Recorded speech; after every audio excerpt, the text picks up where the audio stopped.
morning, afternoon, and evening, everybody. My name is Nerijus Poskus, VP of Pricing and Procurement webinar. This webinar is about getting ready for peak season. Think like a carrier. So, what causes a peak season? So you can see this diagram is not up to scale.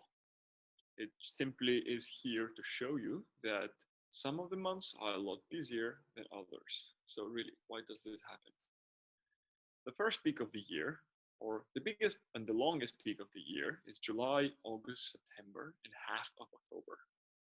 It mainly happens or begins with people shipping more to prepare for basically back to school and the holiday retail season.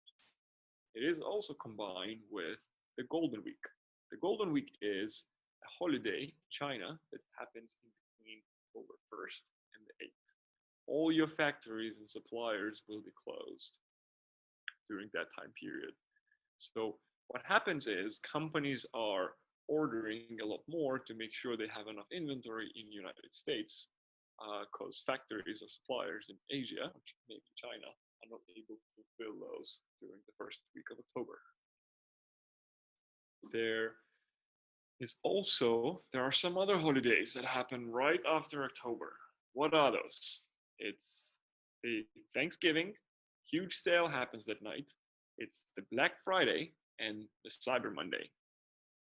So if you ship via ocean, your POs have to be fulfilled prior Golden Week. It kind of depends where you are, where your DCs are based, especially if your DCs are based on the East Coast or somewhere in the middle of the United States. You definitely have to fulfill your POs before Golden Week. Otherwise, you will end up shipping air freight, and in November and December, air freight has the highest rates of the year. That's when things go wrong. That's when air freight costs you a fortune. You really want to avoid that.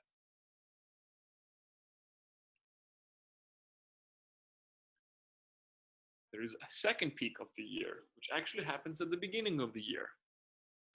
It is caused by Chinese New Year rush. So every year China has a New Year, and it's different every year. It's not like here where we know that December 31st or January 1 is a New Year.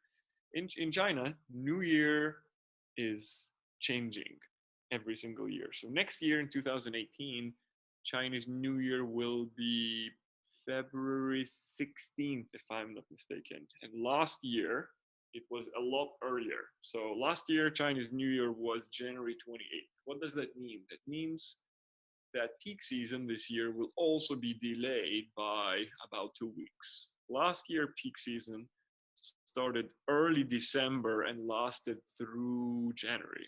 This year, we are expecting peak to start only in January, but last through the half of February, with the strongest peak being just before Chinese New Year. Chinese New Year peak lasts a little bit longer. Sorry, it lasts a little bit shorter, but it is stronger. Why? The whole China will be closed for basically 2 weeks or more. Chinese workers are leaving their factories earlier. So even before the Chinese New Year, a few days before, there is a huge migration in China. And after Chinese New Year, some of these workers decide to never come back and just stay there with their families. So yeah, that's basically why peak season happens in the United States and Europe.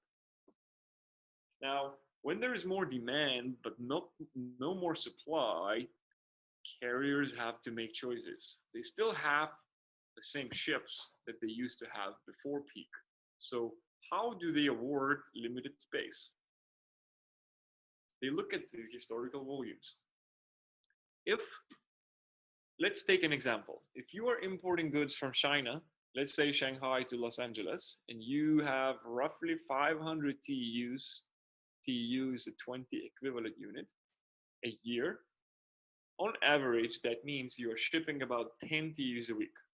If your volumes are consistent, you will have an allocation at 10 TEUs a week. Allocation is kind of your inventory or your confirmed space on ship. So if during peak you have more than 10 TEUs a week, there will be a question, and a carrier will be coming after you and asking for a peak season charge. Second, and very, very important one, is forwarders' reliability. About 25% of the bookings that are made with ocean freight liners are being canceled. That's on average. During peak, those numbers can grow all the way to 200 or even 300%. That means if a carrier has 10,000 TEUs space, they might allow up to 20 or even 30,000 TEU bookings. That results in very, very poor reliability, a lot of cargo rolls, and a lot of delays for your supply chain. A part of it happens because of quality delays and suppliers are not able to meet the deadlines, but majority of it actually happens because forwarders are playing games. How do they play those games? Is they double book or even triple book with different carriers. They don't have the allocations for your cargo. So what they do is they would get a booking for 10 containers from you. They don't know if they can get it from one carrier, and they book it with 2 carriers, hoping that one of the 2 carriers will give them the space. If they get space on one carrier, they cancel it on another one. So that's one. Second is, in some cases, even if forwarders do have the allocation or inventory on a plane, they cancel bookings very last minute with one carrier and rebook with another one in order for them to make more money. The price that companies pay is on Trans-Pacific market is based on cargo gate in date at the port of loading, not at the time of booking. So if you booked cargo 2 weeks ago and it gated in today, and then the price with one of the liners is dropped from $1,600 to $1,200, and the forwarder canceled that booking with that carrier and made it with another one, here they just made $400 on every single container. However, if this sounds too good to be true, usually it is, right? So what happens is forwarders screw their own reliability. Carriers have very, very good KPIs to measure the cancellations or no-shows by the forwarder. And if they see that the forwarder is not reliable, or they do cancel a lot of bookings, basically more than 25%, they see them as an unreliable client. And how do you reward your unreliable clients is you don't give them the space. So when you work with a forwarder, make sure they are a reliable one for the carriers, that they do have set allocations and they are not playing games. PSS, yes or no?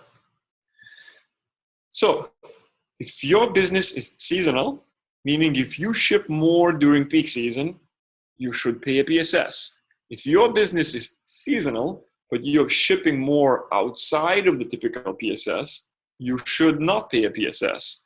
So let's say if your volumes or your peak in your supply chain happens somewhere in March or April, June or November, those are the months. Those months are very slow for ocean freight carriers. So if you ask for a fixed price for a year and your price is subject to PSS and you know that it shouldn't be, fight it back.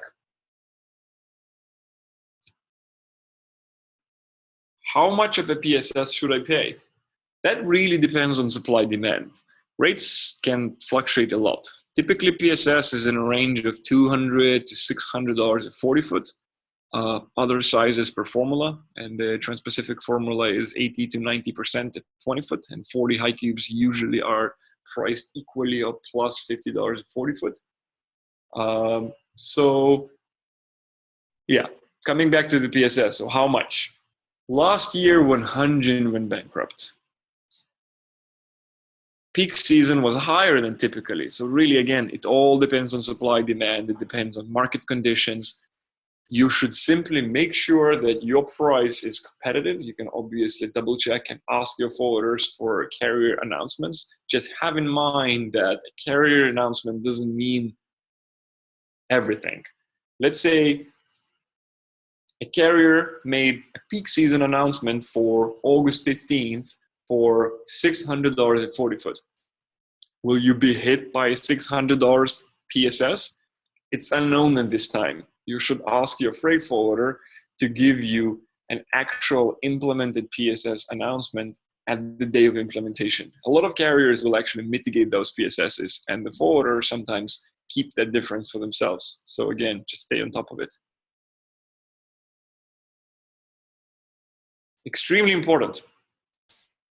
Be predictable. For ocean freight carriers, in order to fulfill or to fill their ships, they really need consistent cargo so they can plan their vessels better. It's not as easy as airline business where they fly from one airport to another one and back. For the ocean freight cargo, ocean freight carriers have multiple ports of call. So typically a string or a service, the same thing, includes multiple ports. Let's take an example. There is a carrier string between Shanghai, Ningbo, Xinjiang, or Tianjin, which serves Beijing area, Busan, Korea, and then it comes to Los Angeles, Long Beach, and Oakland. That loop, in order to fulfill or fill your ship, a carrier has to plan it way in advance.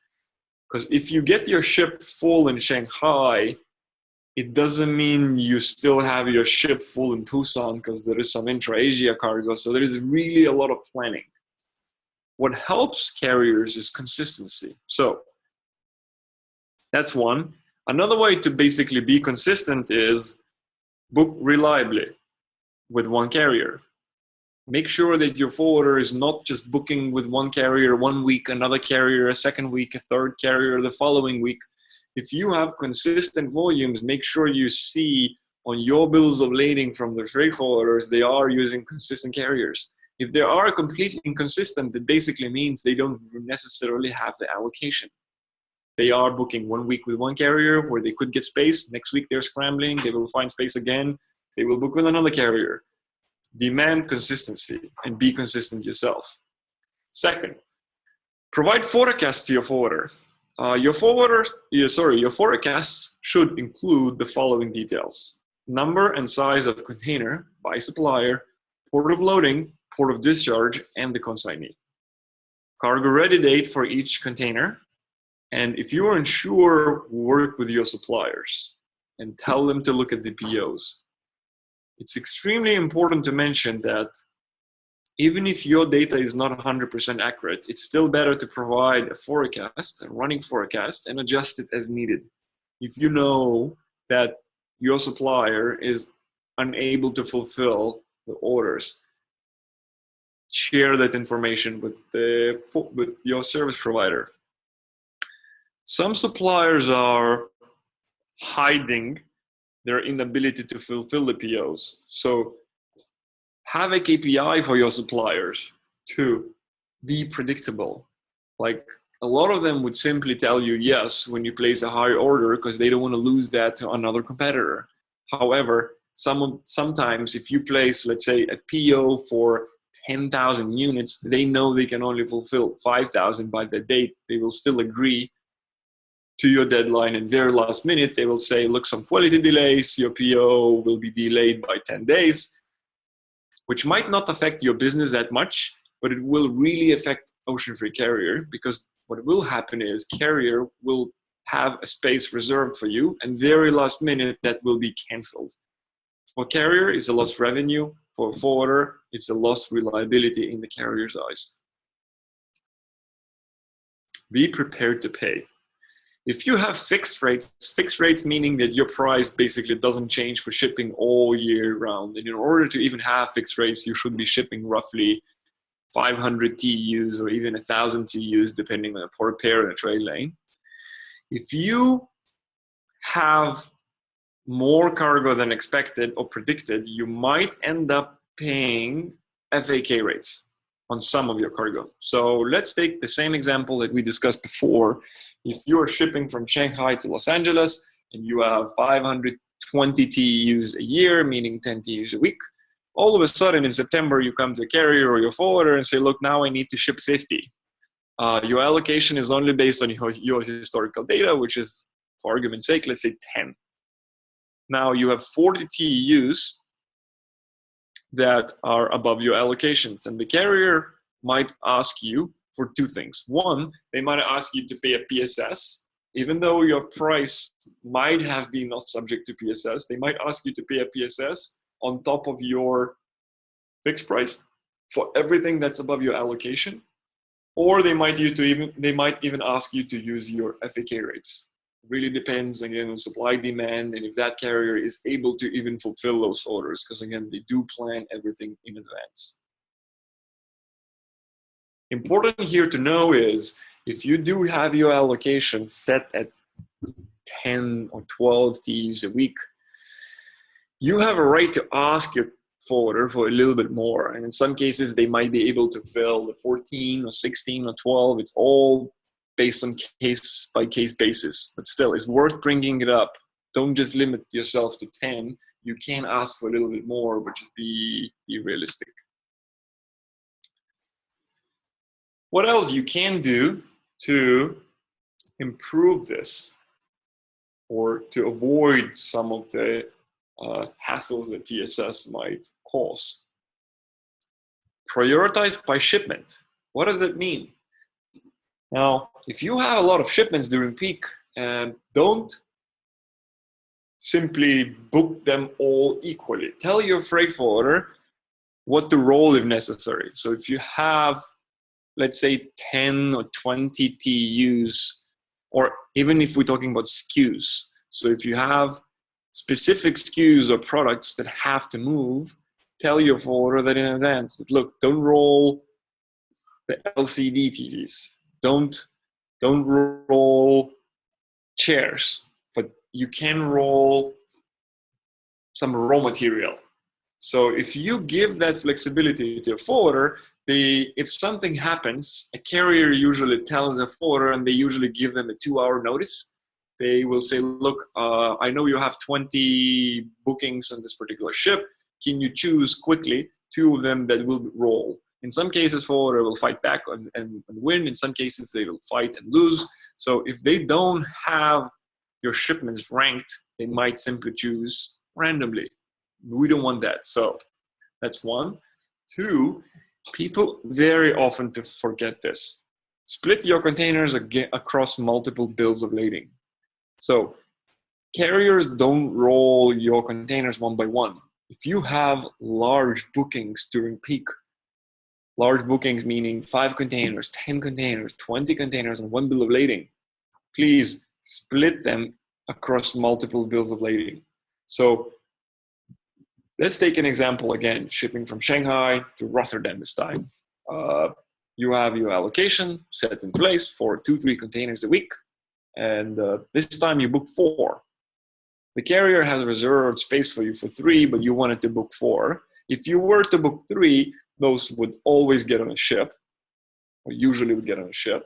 If you book 4, all 4 of them might become subject to roll. So by splitting your cargo among multiple bills of lading, not only you reduce your chance of roll, you also can prioritize what moves and what doesn't. In addition to that, remember we were talking about paying a PSS on top of your fixed pricing for everything that's above your fixed allocations. You should be booking everything up to your allocations on one bill of lading, or maybe even that you can split by 2 if you want to further reduce your risks, and everything else you book on other bills of lading. In that case, it's also easier to check the billing. One bill of lading that you have will be booked on your fixed price, and the second bill of lading that's above your allocations will be booked on a fixed price subject to PSS or even FAK depending on an agreement and market conditions at that time.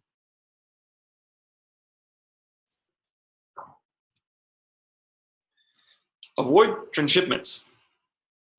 What does that mean?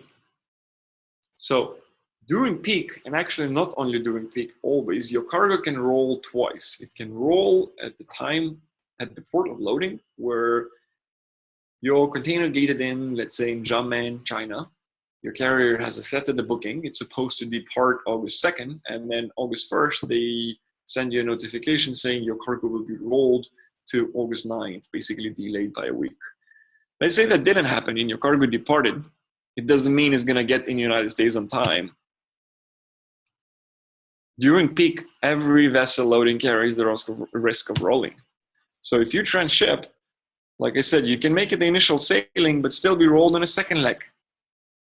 And that might add another week or maybe even 2 on top of your transit time. So it's basically a double or even triple risk of roll, especially at large transshipment hubs such as Singapore or Busan, Korea. So before you accept a transshipment, make sure that there are no direct services. So examples would be Xinjiang or Tianjin, Beijing area. Those ports can be either direct or indirect. It depends on a service, it depends on a carrier. So some carriers have those direct, some carriers have those indirect. So before booking, just make sure this is direct. Second is Vung Tau or Ho Chi Minh City. Depends where you're booking from. Again, those can be direct or indirect. Vung Tau is usually a direct port of call and Ho Chi Minh City is sometimes a feeder from Ho Chi Minh City to Vung Tau, and in some cases it's even a feeder direct all the way to China.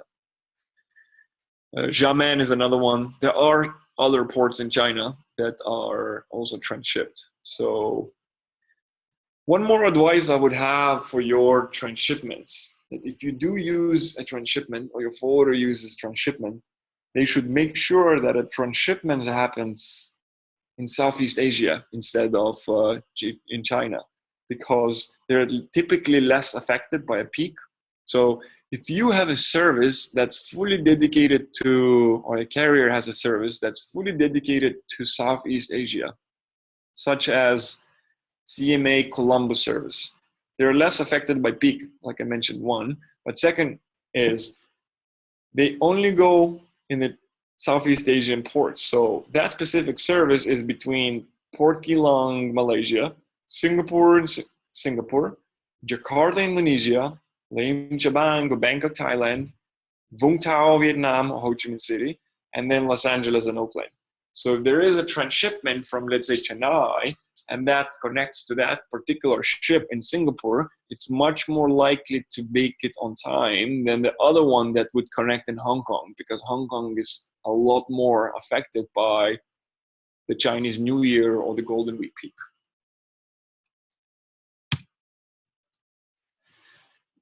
Also, consider slower transit times. So if you plan ahead, sometimes a few days doesn't mean that much, right? But like this example shows 14 to 21, but like if you're shipping from Shanghai to Los Angeles, there are, I think, 12 services a week. And all of those transit times range between 10 to 18 days. I think there's 1 or 2 at 20 plus days. But still, the fastest transit times are obviously the most popular. So they fill up pretty quickly. Everyone would like to get the 12-day transit time. And if they booked early in advance and you didn't, you still have a chance to get on a ship, but don't book on the 12-day service. Tell your forwarder that it's okay to choose a 14-day service or 16-day service. It's still, your cargo will still arrive to the United States faster than if your cargo actually rolls. Also remember that it's really not only about port-to-port transit time, it's about end-to-end supply chain management. So if your cargo ready date is on, say, one day, and there is a 12-day transit time that you really want to catch, but that sailing is only on Sunday, you have 6 days waiting before your ship departs. Maybe there is a 14-day transit time on Friday, which arrives exactly at the same day. So again, just give that flexibility to your forwarder and let them decide. Work on arrival windows instead of departure windows. Tell your forwarder, I need my cargo in the United States or Europe by that date, by that week. Consider alternative ports of discharge. If you are shipping somewhere inland, like Chicago, the way you ship to Chicago is typically via rail. The cargo doesn't get trucked to Chicago. So you have so many options. Some carriers are getting full on PSW, which is Pacific Southwest. Other carriers will get full on PNW, which is Pacific Northwest. So again, if you give a choice to your forwarder and you tell them, look, this is my cargo ready date in Asia, August 17th. I need my cargo in US by September 12th. You choose the gateway, you will have a lot more choices. If you don't allow that, obviously you have less choices and your cargo is more likely to get rolled. There is actually even another option to ship to Chicago, and that would be via the East Coast. So if you are shipping to the East Coast, transit time is longer, but that potentially reduces some risk. Back in 2015, there was a strike on the West Coast, and every single company in US said, look, can you give me space via the East Coast? And the companies that had a history of shipping via the East Coast got that space, and the companies that simply wanted to shift because of the issues on the West Coast obviously did not have that. So just like previously mentioned, consistency is key for everything. And also a quick tip for if you're asking for a price, let's say fixed price for a year or fixed price for 6 months or even a spot price, always allow your volumes to go via multiple ports of loading. A lot of customers would say, give me a price to Chicago via Los Angeles. And then once a forwarder files a contract with an ocean freight liner, they only file that via Los Angeles. And when the peak comes, you say, look, our Los Angeles is full. Can we ship something via Vancouver? It will be more difficult to do so on that specific contract because we did not allow or we didn't ask such an option at the time of rate filing with a carrier. So it's always better to ask for multiple ports of discharge at the time of quotation. This basically sums it all up. We are now going to open this up for questions. Yeah, so submit your questions online and we'll take them one by one. Oh, here you go, the first question. How does the peak season affect the LCL market? Oh, wow, that's a great question. I should have mentioned that during my slides. So LCL market is affected by PSS, somewhat affected by PSS. Obviously, prices might go up just because shipping a container is a little bit more expensive. But when it comes to space, whoever submitted this question is genius idea. LCL typically has less space constraints than an FCL. So if you have something that's very, very urgent and you know you don't have allocations nor consistent cargo, the way to go might be shipping LCL. Just make sure you are shipping with a reliable partner. Make sure that people that you're using, they have their own direct boxes that are controlled by them and not by third-party providers. So yeah, LCL market, shipping LCL might be actually a way to go during peak for specific SKUs. So if you have 10,000 SKUs and you know you need at least 500 or 1,000 of them by specific date, instead of air freighting them, go by LCL. And these days, express LCL services exist. At Flexport, we actually do have 10 to 12 day transit time from Shanghai to Los Angeles, which is very, very fast expedited service. So, yep, that's interesting. Second question. Does this apply to importing from India as well? What should be target ship date for early Q4 arrival? Very good question again. If you're shipping from India to the East Coast United States, no. Those are separate strings that are not calling Chinese ports, and they are not typically affected by the same peak season. So there is a direct service from Andhra, Navashiva, Port Qasim, and sometimes Colombo that comes to the East Coast, usually New York, Norfolk, Savannah, Charleston. And those are not affected or less affected by the PSS, that specific Golden Week PSS and the Chinese New Year. However, if you are shipping to the West Coast or via the West Coast, it does apply. Why?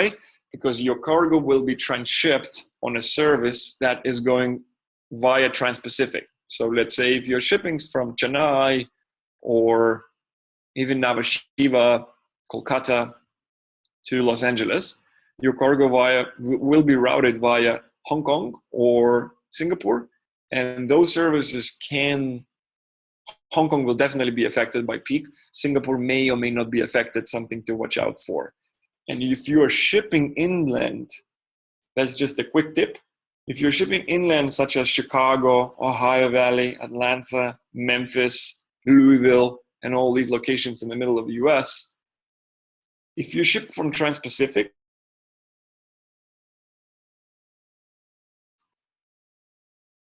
cheapest actually not always. With Panama Canal being expanded, sometimes East Coast might be cheaper. But shipping from India or Indian subcontinent, like India, Pakistan, Bangladesh, and Sri Lanka, you should always be routing your cargo to Chicago, Ohio Valley, and again, the rest of the Midwestern states via Norfolk or New York. That is faster, believe it or not, as well as cheaper. So, next question. Do you think Amazon Prime Day will create a new peak season in the next 5 years? Yes, I actually do. And Amazon Prime Day is in July. I don't remember exactly what day, but it's in July, which is very, very smart. Shipping for the Prime Day for July is a lot cheaper than shipping for a Black Friday or a Thanksgiving or a Cyber Monday, because again, to ship for those days, you have to get your POs ready before Golden Week and pay a PSS, and it's expensive. In order to prepare for Amazon Prime Day, you really don't have to pay any kind of peak, because you are shipping in March, April, or May, and that's typically not a big peak season. So next, what is the average time of sea transportation from China to Europe, including customs clearance? All right, so this really depends from where in China to where in Europe. Roughly, if you take a base port such as Shanghai or Hong Kong and you are shipping to Rotterdam or Le Havre in France, you will be looking at like 25, 29, all the way to 40-day transit time. So it's similar to shipping to the US East Coast plus a few days. There are other options. There are rail options. They are quite a lot faster. They're just 20 few days. And if you're shipping from non-base ports, such as, let's say, Chengdu in the middle of China, or Chongqing in the middle of China, and then the destination is like Czech Republic, your transit times might as well go all the way to like 50 days. Do you think ocean carriers would ever disclose which forwarders they think they have higher booking reliability? Those who are known not to cancel bookings? Wow, this is a very good question. So selfishly, I wish the answer is yes. It's definitely a very good data. I hope it does happen. On the other hand, I don't know how that would be allowed or not allowed by potentially FMC. So I will do some homework, and if whoever submitted this question will tell me or send me an email at my first name at flexport.com, I might have more details at some point. But yeah, great question. In terms of overall ocean freight rates, if you have allocation, do we see carriers continuing to try and bump up prices? For example, would the rates possibly elevate so much that we may need to accept a more expensive spot rate in order to have items booked on time? I don't know if that would be fully legal. So looking at Import Genius statistics, and Import Genius is a US customs database for US Customs Manifest, where you can see who is the shipper, who is the buyer, who is the carrier, if there is an NVOCC involved or not. There is really no big difference between NVOCC market share and the carrier market share in any given month. So I would say if it is an issue, it's very, very small. Second, it also depends on your reliability. If you are reliable client, you provide forecasts, you ship consistently, you always fulfill your contracts with a small margin of error, you are the customer that everybody wants. They will give the price that you deserve. If you or your forwarder, though, do play games where they use the fixed price as a ceiling, and if spot market goes below, they no longer book on a fixed contract and start booking on a FK, then you lose your reliability, and then carrier might pull the card and say, look, looking at your historical volumes, you no longer have the space. Now you have to go to a forwarder and book through them. So yeah, it's all about the reliability. Next question. Is Flexport rating their customers by the booking behavior? Say if we cancel containers too many times last minute, would we be rated poorly? Oh, I like the question too. Very good question. The answer is we don't have such a rating today that would show customers' reliability. We don't, at this point, penalize clients for canceling the bookings. What we do instead is, if a client does cancel the booking, we replace those bookings with other clients. Flexport is a very fast-growing company, so if you do cancel bookings, just please make sure those are communicated early, where we still have enough time to replace those with someone else. And no, but we don't penalize. I would rather incentivize people than penalize people. Next question. Thoughts on requesting delivery via Atlantic Ocean to the East Coast from India? Will it save time and money? Should I request that when entering into Flexport account? Definitely. So if you are shipping to the East Coast United States, about half of the services are via Panama Canal. They still go through Atlantic Ocean at the very end. And others are being imported by Suez Canal, which still goes via Atlantic Ocean. So actually it says from India. Sorry, I have to correct myself. So still the same answer stands. If you're importing from India to the East Coast, every single service from India is via Suez Canal to the East Coast. So your best bet is definitely going direct to New York, Norfolk, Savannah, or Charleston. If you're shipping via the West Coast, you pay more money. It's a lot more expensive, like double or even triple. And it's less reliable because there are no direct services from India to the US West Coast. So by all means, yes, from India to East Coast should be routed via Atlantic Ocean. All right, let's see if we have more questions. I'm gonna give it another minute or so.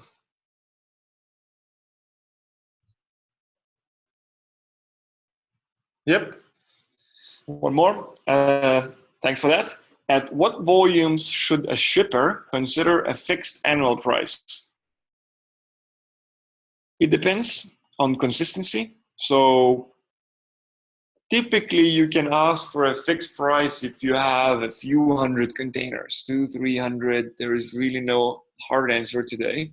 It also based on complexity. So if you have 200-300 containers, 40-foot containers, that's roughly 500 TEUs, you might be eligible for fixed price.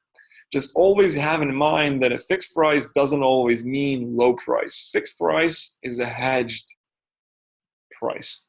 In some years, you will be saving money. In some years, you will be losing. Like back in 2016, fixed prices were way above the spot market. In 2017, fixed prices were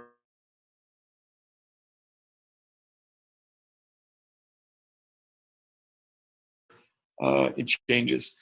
Anyways, to continue, so 500 TEU roughly, or 200-300 containers, and consistency. If you have like 50 different destinations in the United States, if you're importing from 20 different suppliers across all Southeast Asia, and you do have like even 700 TEUs, you might not be eligible for a fixed price because you don't have a consistent weekly volumes. That's how you earn your allocations. That's how you get your fixed price. If you don't have consistency and you get a fixed price, some forwarders might still do that. It's really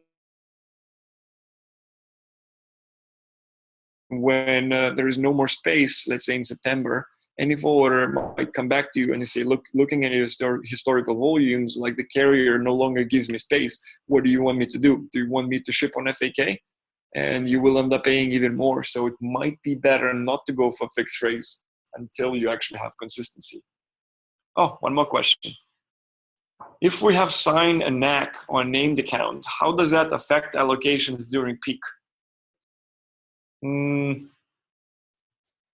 If you do have an NAC, it usually comes with an MQC or minimum quantity commitment that if you divide that by 52, that's typically your allocations during peak. You might get a few TUs more, again, depends on your negotiations, but that's typically your allocations. So, oh, cool, few more questions. How does peak season affect the air freight market? Peak season affects air freight market very, very strongly. So Q3 and Q4 is very, very expensive to ship via air freight. And before Chinese New Year, like January and like half of February next year will also be very expensive, especially the beginning of February next year, just before the Chinese New Year. Every unfulfilled PO will be sent by air, and that obviously will result in very high prices. So try to avoid air freight in those months unless really necessary. And remember, there's always a choice. You can ship expedited LCL from some areas, such as Shanghai. How does pre-Chinese New Year rush compare to September peak season? I think we covered that during slides. So pre-Chinese New Year rush is shorter, but it's stronger. So the January and half of February will be, not to say totally a mess if you do have your allocations, but might be totally mess. Where September peak is, it's not really September peak, it's July all the way through mid-October. It's more extended, but less strong. It also depends how well carriers manage supply and demand at that time. How common is it for carriers to reject bookings from companies with direct contracts in favor of bookings with higher rates from freight forwarders? Yeah, like it's same thing again. If you do have a contract which comes with allocations and you consistently fulfill your obligations, carrier has to do the same thing. And the same thing with the forwarder. So be a consistent customer and demand consistency from your carrier. That would be my best advice. Shipping from Chennai, India to East Coast possible? Basically, is shipping from Chennai to East Coast possible? Yes, it is. There are no direct services from Chennai specifically to the East Coast, but that will be transshipped typically via Colombo. And then there's a direct service from Colombo to the East Coast. Just have in mind that Colombo, the services from Colombo are typically the same ones as Trans-Pacific. So there is a Southeast Asia service that calls Colombo before going to New York.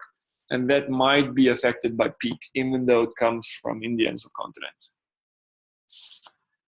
Shipping from China, Zhuhai to New York. Better to ship to West Coast and deliver to New York by ground, or shipping directly would be quicker and cost effective? So definitely shipping directly to New York will be cheaper. It could be slightly faster to go via the West Coast, but have in mind there are a lot of uncertainties there, such as will your cargo actually get on rail in Los Angeles on time? Especially if you are shipping a 20-foot container. Rail companies don't move 20 foots unless they have an even number.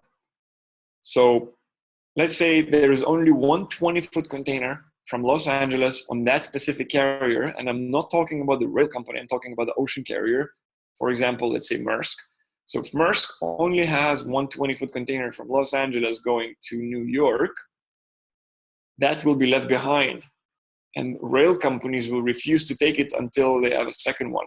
And even if they have a lot of them, one of them will always, or actually not always, 50% that one of them will be left behind. So there's a little bit of chance, a little bit of risk that it will get delayed. So to sum it up quickly, I would suggest you rather ship via East Coast and go directly to New York. Is less chances that some things will go wrong. And if you really need something fast, then either go air freight or just ship to Los Angeles and do transloading and then truck. That will be fast and cheaper. Sorry, fast but very expensive. Oh, I got quite a few more questions. Can you elaborate on Golden Week? When the latest sailing date that will not be affected by this, or should we try to submit bookings prior to October 1?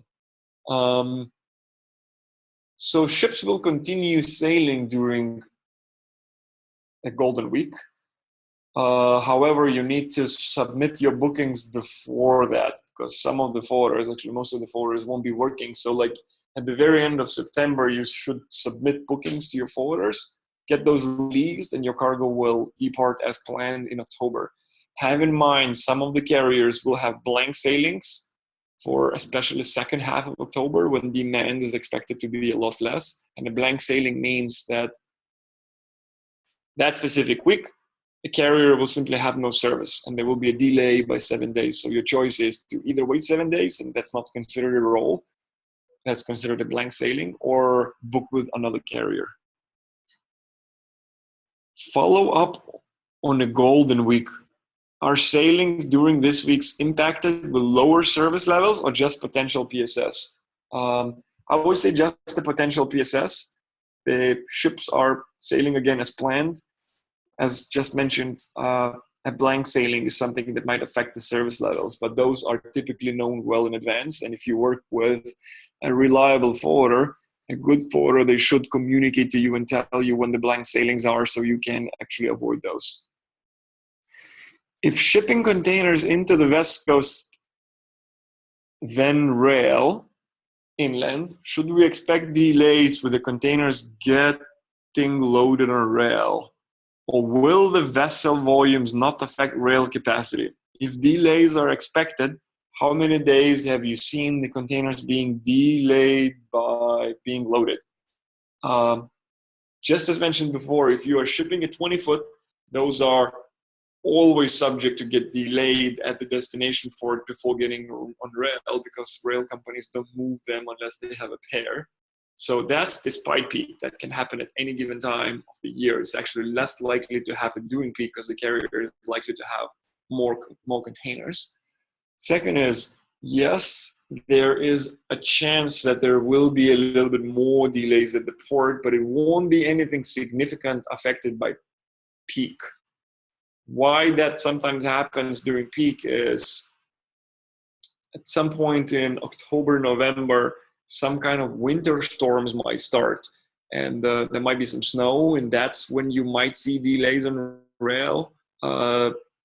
PSS, again, I would say it doesn't affect terminals that much. Ships are, for the most part, more or less full, say 80% full almost all year round, and terminals do have the capacity to handle a little bit of volumes. Typically what happens is your cargo simply doesn't get on a ship. And once it does get on a ship, the terminal is always slightly congested a few days, but like the PSS doesn't affect it that much. Oh, one more question. Does a Golden Week also affect slow sailings with PSS? Yes, PSS applies for everything, fast services and slow services. PSS is something that a carrier or a forwarder, or actually both, they have to file with FMC 30 days in advance, and you file it based on a port pair basis. So let's say for your Shanghai to Los Angeles, you have to file a PSS, and that will be applicable for every single booking based on that contract. It's not necessarily specific on a specific service strength. So it's simply, if you're booking on a bit slower sailings, you are way more likely to get space. That's the reward you get. All right, let's give it another minute. That was the last question I had.